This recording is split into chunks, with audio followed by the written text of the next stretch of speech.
No vídeo de hoje eu vou trazer as últimas notícias e acontecimentos do mercado de fundos imobiliários nesses últimos dias e da economia e das finanças como um todo. Fala aí, meu nome é Gabriel Porto e por aqui toda semana trago para vocês as principais notícias, informações e as minhas estratégias de investimento no mercado de fundos imobiliários. Sou investidor e educador financeiro há mais de 10 anos e se você ainda não me segue, não é inscrito aqui no canal, inscreva-se no canal, deixe seu like e o seu comentário ao final do vídeo.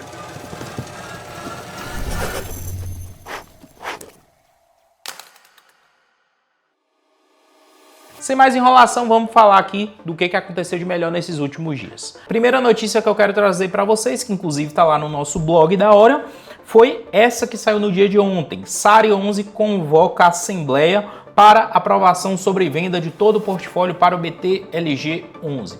Para quem não sabe, o SARI 11 é um fundo imobiliário do Banco Santander, fundo esse que tem galpão logístico e edifício corporativo dentro da sua composição. Já o BTLG 11, muito conhecido por muitos investidores, é um fundo imobiliário basicamente de galpão logístico. O que está acontecendo? Traduzindo tudo isso aqui que tem nessa notícia. O BTLG quer incorporar todos os imóveis do SARI 11 e essa operação de incorporação deve acontecer da seguinte forma: quem já é cotista do SARI 11 vai receber cotas proporcionais do BTLG 11. Ou seja, se você é cotista do SARI 11, pode ficar totalmente despreocupado, você não vai perder seu dinheiro, suas cotas não vão simplesmente sumirem, você vai receber cotas proporcionais ao BTLG 11 em cima do valor patrimonial do SARI. E isso é bom para você também, porque nesse momento é um fundo imobiliário que está sendo negociado abaixo do seu valor patrimonial e o BTLG vai incorporá-lo pelo valor patrimonial. E qual é a grande estratégia aqui do BTLG, que quer fazer essa incorporação aqui de cerca de quase 480 milhões de reais? É pegar imóveis que estão com um bom preço, bom potencial e ficar com aquilo que de fato ele quer e o que ele não quer fazer venda, como ele traz aqui nessas informações. A ideia do gestor do BTLG 11 é ficar com o galpão logístico que eles têm lá na região de Santo André e os imóveis WT Morumbi, edifício Workbela Sintra, né? São edifícios que o fundo imobiliário não quer, porque não é da estratégia do BTLG, ou seja, quer pegar esses imóveis para fazer uma venda futura, tá? Essa é uma aprovação que deve acontecer, bem interessante para ambos os fundos imobiliários, eu entendo. O SARI é um fundo imobiliário pequeno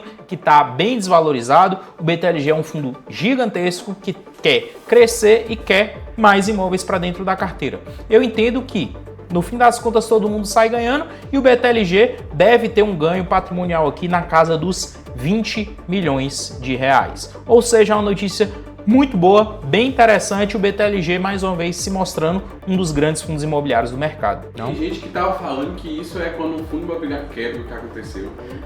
É, exatamente. Tem gente que acha que isso é uma quebra de fundo imobiliário, pelo contrário. Isso, de fato, é uma maneira que o mercado está encontrando para ficar cada vez maior. Então, fundos imobiliários, a tendência natural, inclusive, que deve acontecer a partir de agora é isso. Cada vez mais os fundos imobiliários pequenos sendo incorporados pelos fundos imobiliários grandes e esses deixando de existir.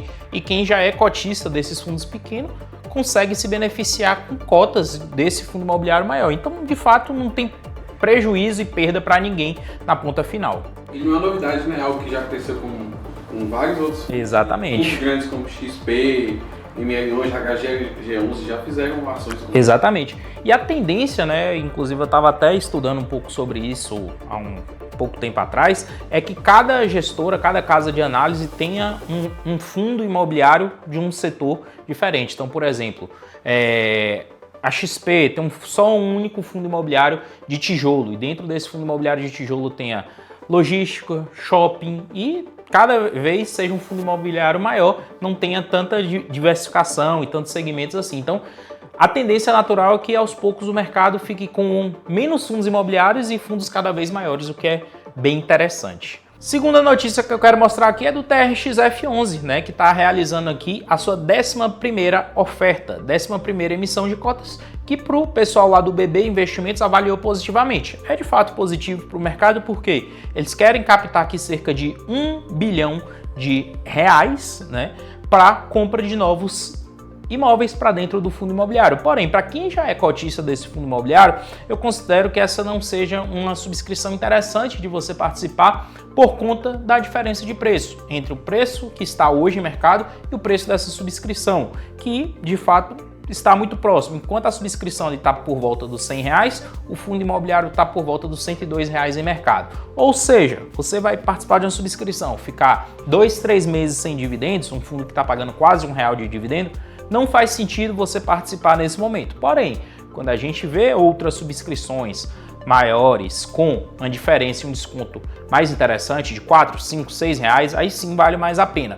Mas é de fato uma subscrição que tende a aumentar o tamanho do fundo imobiliário. Eu considero que vai ser um pouco difícil, né, para eles captarem todo esse dinheiro por conta do momento em si, né, da diferença de preço, mas é uma subscrição bem interessante. Eu particularmente sou investidor do TRXF, não participei por conta disso, mas vejo que muitas pessoas estão gostando e estão participando e tá tudo bem, né? O fundo imobiliário tende a crescer com isso. Outra notícia que apareceu é a questão do fim dos cursos EAD, o que pode beneficiar alguns fundos imobiliários. Para quem não sabe, a gente tem fundos imobiliários educacionais. O próprio HGRU11, que é um fundo imobiliário de varejo, tem alguns ativos educacionais, algumas faculdades dentro do seu portfólio. Aqui, dentro da notícia que a gente trouxe lá na Orion, a gente trouxe também alguns exemplos como FAED 11, FCFL 11, FTRE 11, o RBVA também, que está com algumas unidades educacionais, né? Tem esses dispositivos dentro aí do seu portfólio, né? E o fim dessa questão do EAD tende a trazer novamente os alunos para dentro das universidades, né? Precisando de mais espaço físico e, consequentemente, aumentando ali os contratos de alocação dessas empresas juntamente com esses imóveis, o que é um ponto super interessante para quem investe em fundos imobiliários como esse. Para quem ganha com isso indiretamente também são os fundos de shopping. Exatamente, porque uma coisa pode estar correlacionada à outra, né? Hoje a gente está vendo essa expansão aí de faculdades dentro de shopping centers, né? Isso é bom de todos os âmbitos, né? Porque uma faculdade dentro de um shopping leva as pessoas a estarem ali diariamente, o que leva, consequentemente, a um consumo todos os dias ali dentro, né? Sim, e principalmente porque o aluno, a pessoa que frequenta o shopping todo dia como aluno, ele tem mais a ver com o retorno que um fundo imobiliário tem do que uma pessoa que vai de vez em quando. Porque exato. O retorno de dividendo de shopping é voltado para propaganda. Exatamente. Estacionamento, compras dentro do shopping, né? Então a pessoa que está ali todos os dias é mais propensa a comprar uma roupa, ir na praça de alimentação e tudo mais. Então é de fato algo bem interessante aí. A próxima notícia tem a ver com a questão das subidas dos mercados e da Bolsa de Valores aqui no Brasil e pelo mundo como um todo. A gente viu que o Ibovespa renovou a máxima e atingiu 140 mil pontos. O próprio IFIX, na última sexta-feira, alcançou sua marca histórica de 3.439 pontos, tá? Por que esses mercados estão subindo nesse momento, com a Selic tão alta? Muito por conta do que o próprio Banco Central já está sinalizando para a gente, uma mudança aí do ciclo. O Banco Central sinaliza que a partir do ano que vem, a taxa Selic tende a cair e o mercado se antecipa a tudo isso. Então, a gente está vendo hoje Ibovespa batendo máxima histórica, a gente está vendo IFIX bater máxima histórica e a gente está vendo também o Bitcoin batendo recorde e superando os 109 mil dólares nesse momento. Então, o que está acontecendo aqui de fato, os mercados, tanto aqui no Brasil como no mundo inteiro, estão com a segurança maior, os investidores veem um momento mais tranquilo e de mais segurança e começam a investir. Então, o que está acontecendo nesse momento aqui no Brasil e que deve continuar a acontecer em 2026 é uma mudança, um retorno de ciclo financeiro. E se você ainda não tem uma estratégia para isso, não tem estratégia de como surfar essa onda aí da volta da Bolsa de Valores, né, e o declínio da renda fixa nos próximos meses e nos próximos anos, te convido a conhecer a carteira Orion de fundos imobiliários. Lá dentro a gente te mostra como investir nos melhores ativos, ganhando dividendos todos os meses, livre de imposto de renda e com um analista profissional te mostrando na prática como isso funciona. Grupo exclusivo de WhatsApp e área de membros para alunos. Se você ainda não conhece, o link está aqui abaixo. Só você clicar aí, por menos de R$1 por dia, você pode ter todo esse acompanhamento. E essa alta do Bitcoin atingindo sua máxima de 109 mil dólares tem muito a ver com reserva de valor.